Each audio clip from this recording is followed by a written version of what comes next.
What's the most significant you just fricked with the wrong person moment you've witnessed or experienced?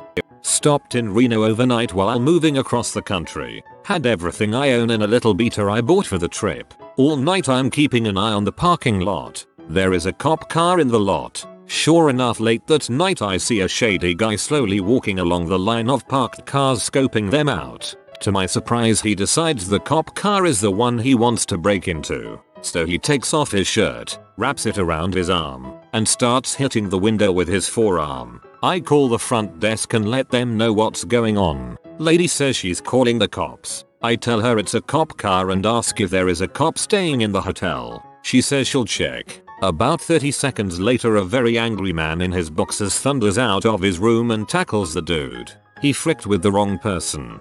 Worst criminal of all time. Ain't no car window you're gonna break with your forearm. There's at least a dozen other ways to get in that are easier and more obvious. Option 1. Rock. My father recently told me this story about this Ashat who he works with driving trucks for different distributors. They have no smoking area since food productions etc, but this butthole decided to smoke there anyway, putting his butts out in a styrofoam cup. Anyway, after a while his truck was loaded and decided to just throw the cup out the window after getting in his truck when a man walked past and asks him calmly to pick the cup up and put it in the bin. To which this intellectual giant of a driver says, if it's so important why don't you put it in the bin before driving off? Without making much of a reaction he picked it up, walked to the bin, then makes his way back inside. When my father gets back to the main truck depot he sees this driver getting yelled at by his boss. Turns out there was a conference being held with some overseas members of the company and the CEO of which was told to pick up the cup. They instantly barred the driver from the site and all associated sites, and my father's boss had to jump through hoops to not lose the contract renewal. I can't imagine the level of ecstasy that CEO would have felt during the whole situation knowing that this prick doesn't know who he is. When I was a senior in high school, I was at some house party. There was this chick named Rachel there, a notoriously crazy bee who was known for causing trouble anywhere she went. She was also a pretty big girl, maybe 5'9", broad shoulders. Anyway, out of nowhere she just starts screaming at another girl, Sarah, a shorter, skinny thing, who was seriously on the other side of the room doing absolutely nothing. Rachel gets up in her face, starts cursing her out, pushing her multiple times, obviously just trying to start crap for the heck of it. Rachel finally decides to throw a punch, and I crap you not, like a flash of light, Sarah just launches at Rachel, starts beating the living crap out of her face, knocks her on her butt and strongholds Rachel's hair and starts slamming her skull on the brick fireplace in the house. I think she must have knocked Rachel out for a minute, because Sarah decided she was done and just stood up and walked away. Turns out Sarah's older sister was a competitive female boxer, and showed her a thing or two about fighting. Definitely the best girl fight I've ever seen.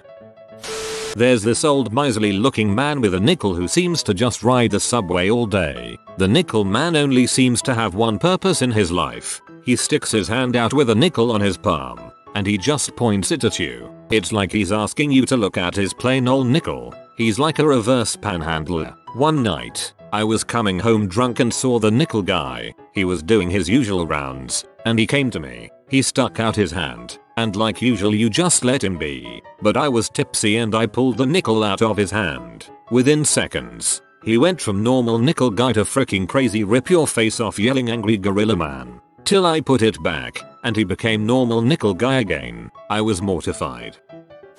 I live in front of a hospital parking lot. Some guy in an expensive car cut in line. A lady in a van was super peed off and kept honking. He got out to calm her down. She got out, ripped off her wig and started screaming and pointing at the cancer center entrance. He looked like he wet himself and got back in his car. Still stayed where he cut in line though. My father and his brother, who are both 6 feet 6 inches, were riding in my uncle's tiny little Chevette and a guy road raged and chased them into a parking lot. You could almost see the guy fill his pants when they unfolded themselves out of the car. 2 drunk guys were bugging this local busker, trying to get him to fight them, saying all sorts of racist stuff. The busker was black. The busker just lost it. Obviously he had to deal with a ton of drunk buttholes, He picked up his guitar and hit one of the drunk guys across the face with it. I called the police when I saw it, and later got called in to give evidence against the drunk guys, who got arrested, saying that they started it.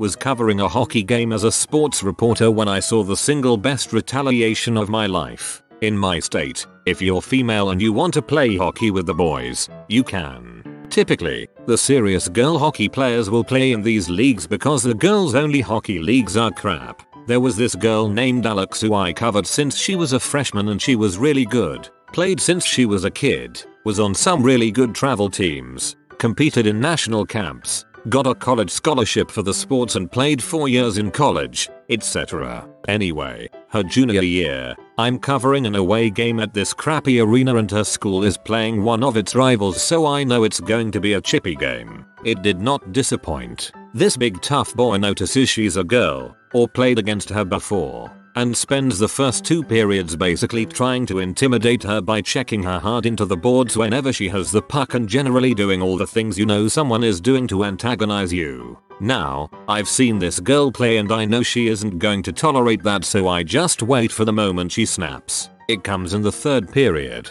Butthole comes running full speed from one side of the ice to the other and gives her one of the worst cheap shot checks I've ever seen. She hits the boards hard, lands on the ice and the crowd yells because the refs either didn't see it or didn't care and the play breaks the other way so everyone else is moving away from them. She doesn't miss a beat though. Calmly, I watch her pick herself up and butthole hockey player must have said something to cause her to snap because she takes her helmet off and goes his way. At this point, I can tell her thinks he's going to dismiss this sweet little girl and tell her to play with dolls or something, but he never gets the chance. She cold cocks him right in the jaw and starts beating the pee out of him. It was absolutely amazing. He must have had maybe 50 pounds on her, but she didn't care and she beat his butt handily. And because the refs were on the other side of the ice, it took a little bit of time to break them up. She got ejected. He got ejected, but he sulked out of the arena knowing full well he got his butt kicked by a girl. It was phenomenal. 2 kids, about 11 years old, were bullying this 9-year-old kid by instigating their little sister to go hit and kick him, with the threat that they would beat him with a hockey stick if he retaliated. The poor 9-year-old pleaded with them to stop, but when they wouldn't, he charged the kid with the hockey stick, took it from him, chased them off, threw the stick over the fence and continued to saunter home. I witnessed this from about 50 feet away at age 13. It took place in about a minute, and while I was contemplating a way to help the kid out, he just took matters into his own hands like a G. That little kid was not the one to frick with.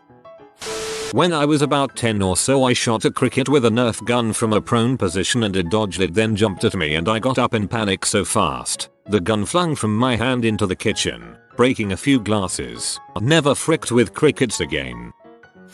I was working in a sketchy part of Albuquerque when I realized a guy was following me through the parking lot. Started walking faster, so did he. I knew I wasn't going to get into my car before he reached me, so I took the knife out of my purse and turned around and shoved it in his face and yelled, "I am from Wisconsin, I can gut a deer." Dude took off and I got in my car shaking.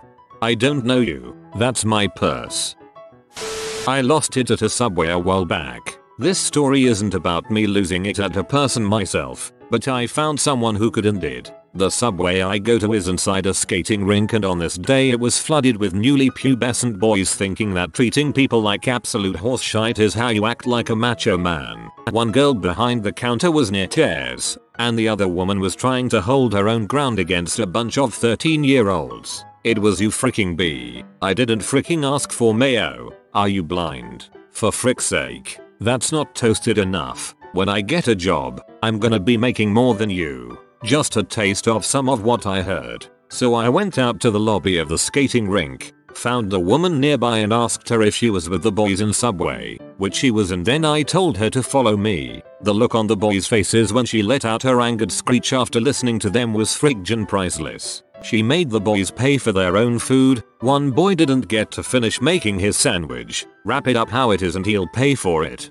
And from what I gathered, as she practically dragged them out of there with the boys who weren't hers, she was going to speak to their parents, followed by strong protests as she told them to pack their crap. As she was taking them home early, I left the girls at Subway a nice tip, and they gave me a cookie. Never frick with an angry mom. Mom anger is my favorite kind of karmic retribution. After drinking and partying in the hotch outside our base in Japan, my friend and I went to the on-base taxi stand to go back to the barracks. We hail and start climbing into the first open cab we see. This drunken white guy was running for it, but we beat him to it. We didn't see him. Anyway, he's furious and starts yelling at us. 2 girls, 1 Latina, the other black. You stupid fricking N. And then a group of about 6 black sailors come around the corner to the stand. I don't know how it happened. Maybe Paul Mooney summoned them. Anyway, white guy changes his mind and ends up running, to the ships. A fight didn't break out though. This crazy guy frequented the convenience store where I used to work. He would come in and put $2 worth of fuel in his car 3 or 4 times a day because the NS steal my gas. He'd say, if there was a black person in the store, he'd yell and swear at them, call them names, and tell them to stop following him. Well, one day he started on this short, skinny guy, who ignored him at first. Crazy guy keeps on and skinny guy finally smirks and says something like, "Are you talking to me, brother?" At which point crazy guy, who I should add was also a large guy, turns around and pushes the guy. The little guy then proceeded to knock the crazy guy on his butt, drag him outside and beat the living crap out of him before the cops came. I work at a restaurant and 4 punks decided to dine and ditch. They ran out and got away, but luckily I overheard one of their names while they were eating. Long story short, I tracked him down on Twitter and the direct messages went like this. Me. Haha. Nice try. We know who you are. You owe $40. Bring the money or we are reporting you to the police and your school. Insert HS name. You have until Sunday night. 1 minute later. Punk. I'm terribly sorry for this horrible incident. Punk. I'm bringing the money right now. Punk. I'm terribly sorry, it wasn't even my idea. I had no choice but to run also or else I'm in trouble. Punk. We left a bag of money. 15 minutes after I sent the message, a guy literally opened the front door and threw a Ziploc bag full of $40 of cash and change into the restaurant and ran away. Idiots.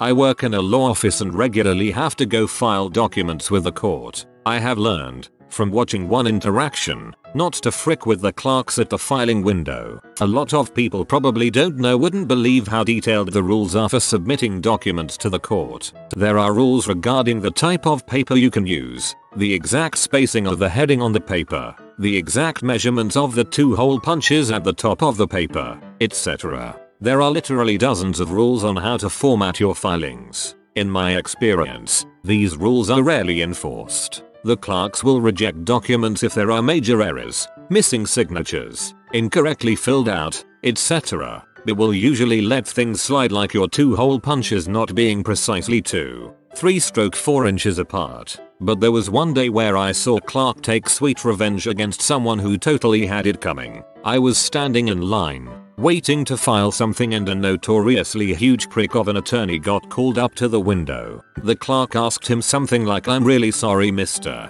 Notoriously huge prick, but you're missing some attachment to this form." He reacted as if she had just stood from her chair, flipped him the bird, and went to crap on his mother's grave. He starts yelling about how she didn't know what the frick she was doing. A trained ape could do her job. He would be complaining to her supervisor, and on and on. He goes stomping away, and she looks much calmer than you would expect for someone who just got dreamed out by this enormous douchebag. I get called up to her window and say something like, "I am so sorry you had to deal with that." She replies, "It's fine. He's on my list now." I'm curious, so I ask what she means. Her response was fantastic. She says, "Mr. Notoriously Huge Prick handles a lot of family law cases. He'll be wanting to file things here, and his paperwork is bound to land on my desk. For people like him, I get out the formatting sections of the rules of court, and I make sure he's followed every one of them." She points to my filing and says, "Your 2 hole punches look off. You see how one is higher than the other?